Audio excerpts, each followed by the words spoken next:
Okay, this is a workshop on, again, link issues, linking in Revit files and how the workflow should be.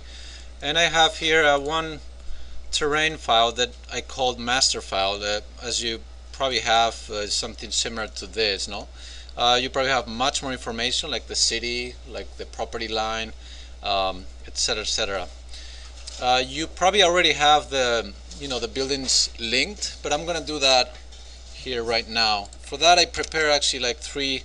I call them test 1, 2, and 3, and I'm going to just open one so you see how it looks. It's just simulating a simple tower, okay? And I have all the levels here. If I go to the elevation, this one has levels, and it also has grids. So it's trying to simulate properly how your projects are at the moment, no?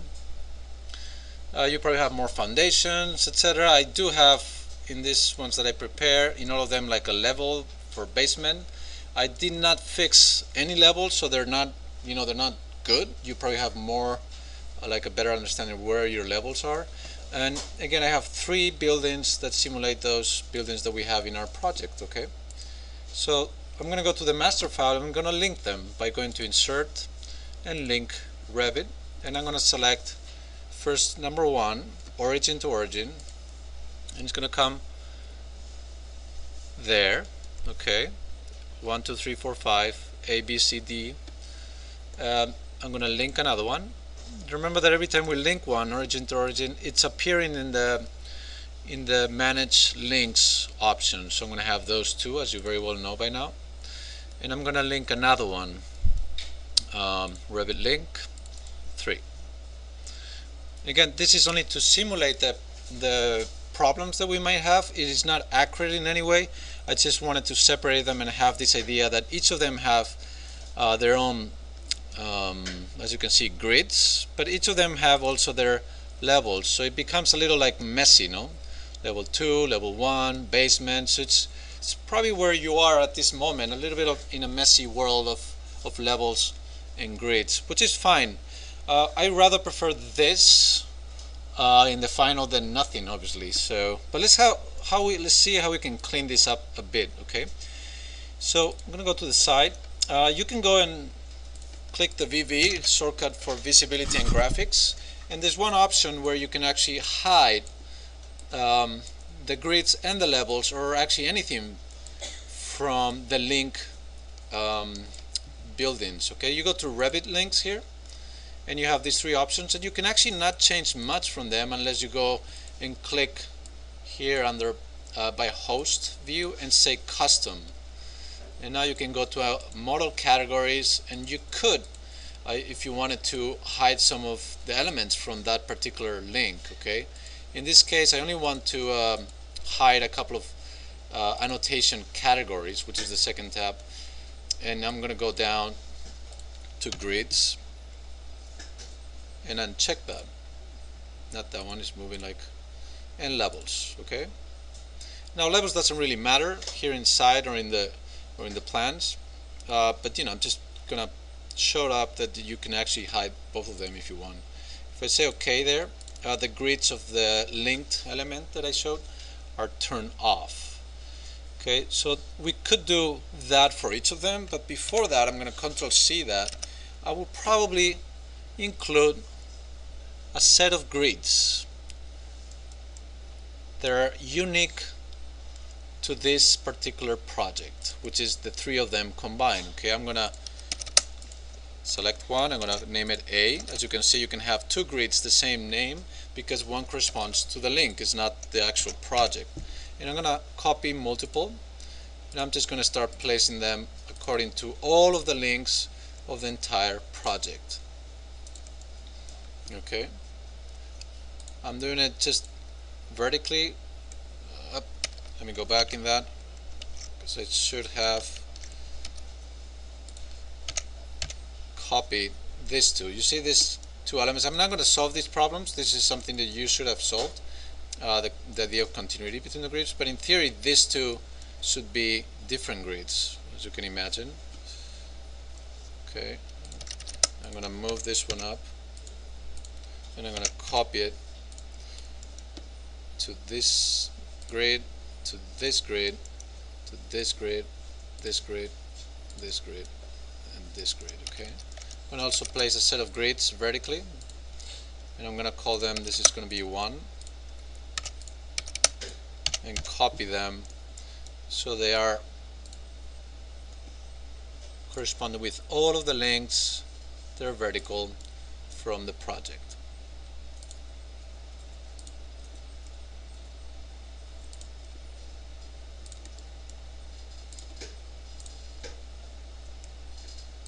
Okay, so I have a mess here, impossible to understand. So this is where I go to visibility and graphics, Revit links, and I start making sure that I get rid of all of the levels and grids from each of the projects. So I'm going to say grids here. You don't need to check levels, and I'm going to do it 3 times. Custom.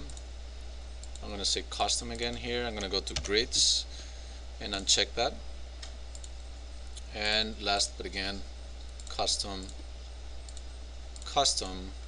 grids, uncheck. Okay, this is much cleaner. Now the idea is that you only have to fix these grids once, and as you know, propagate throughout the project.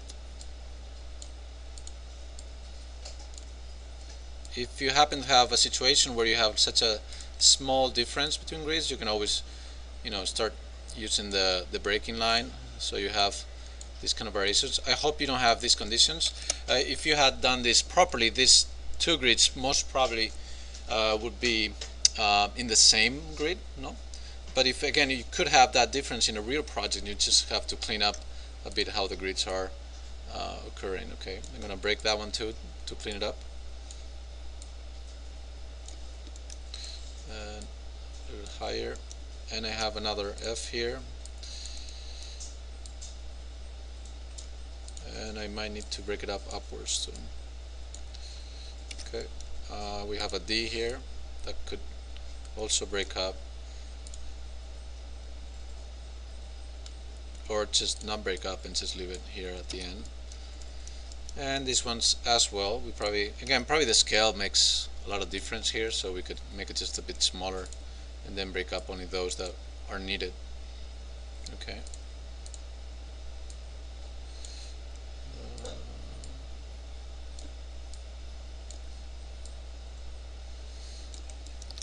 It's not the most elegant, but I hope you have a better organization of grids that I have. You could also put these grids on top, as you know, instead of on the bottom that correspond to this building. But anyway, I think you pretty much know how you deal with organization of grids properly. You will have, again, these elements. I'm going to move the elevation mark to the side.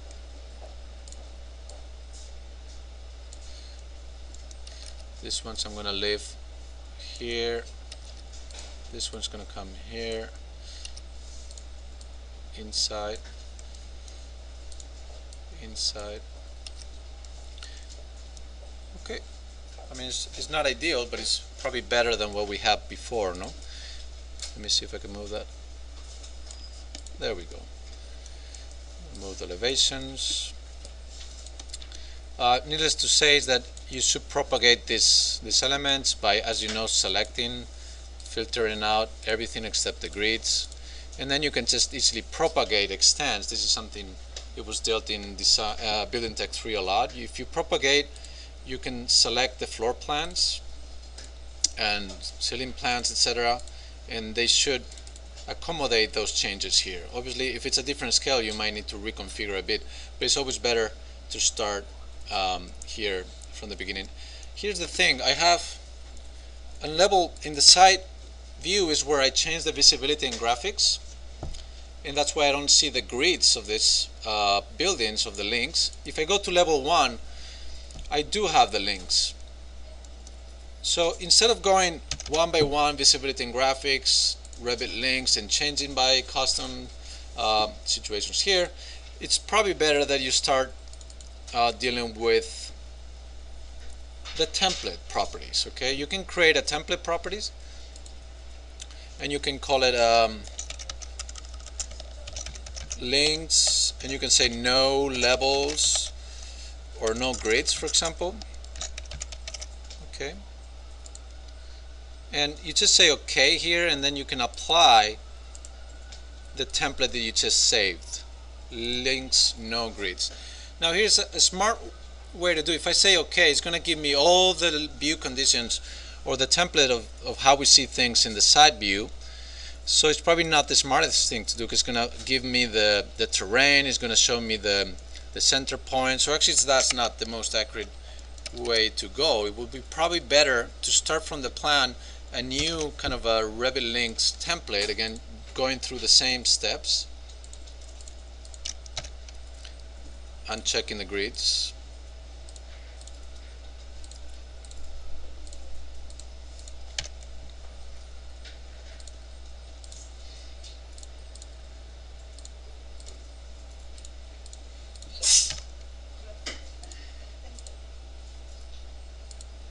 okay, fixing probably all the line weight, all the grids, etc. And now generate or create a view template here. This could be the links and plans, or links no grids plan view, no? And you save it, you say OK, and now in the number 2 that you don't want to go again and do that again, you right click, apply template, and links grids plan view, no? So the whole thing is clean automatically. You don't have to do that 100 times. I'm going to save that. The next step is the levels world, and it's messy as well. So as you can imagine, you can also go to visibility and graphics, Revit links, and by custom, go to the levels and uncheck that. No. Now before that, I would recommend, as we did with the grids, is probably to select the grids that exist by default in your projects. You probably already have some other ones, I don't know. You have level 1, level 2. These are actually unique to this project. It's actually to copy multiple times and really make sure you have all of the levels, and obviously in the correct naming convention, no?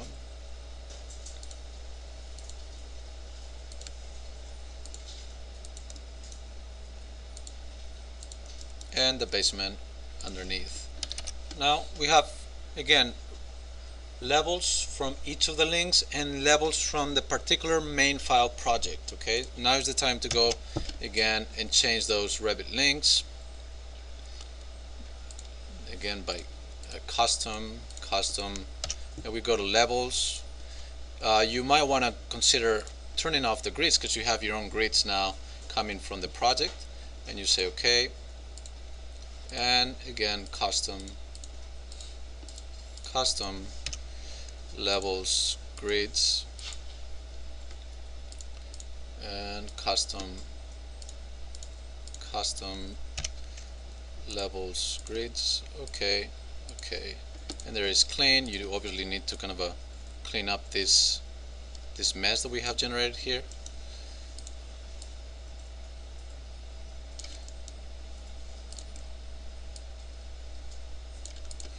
There you go. Okay, so I think this will be a very clean. We have to obviously, as you know, take the grids properly up.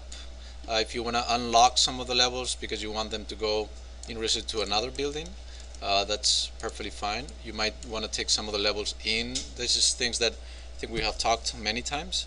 Last thing, many have had some questions regarding the building pad. So again, you go to the site, and here's where you fix your building pad. You go to Massing Site, Building Pad, and you start picking from your grid, from your links, the peripheric lines of your project. See, not that one, so be careful.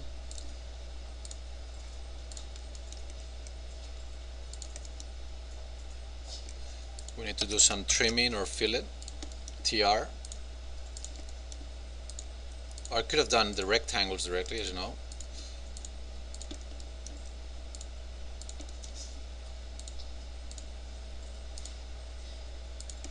And you set the level probably to level basement.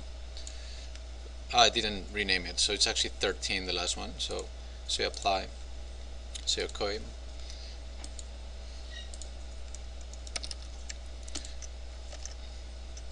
And in theory, if we create a section now through the building, let's do it here.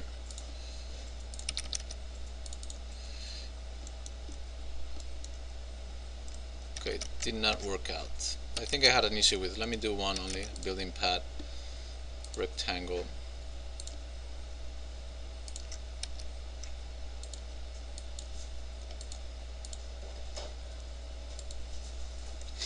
And go to the section, and there it is. Okay, remember that if you want to change the terrain, you go to the little arrow here, and you set this dimension to be -30 or whatever you want. You say okay, so it goes further down.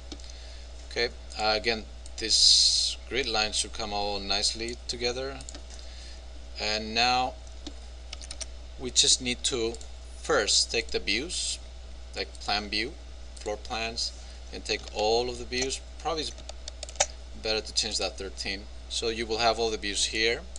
Great. We also need to have the structural plans, so I'm going to select all of them, and it will create them here. And also the ceiling plans. You might need them in a real project, ceiling plan, and select all of them, and they come down.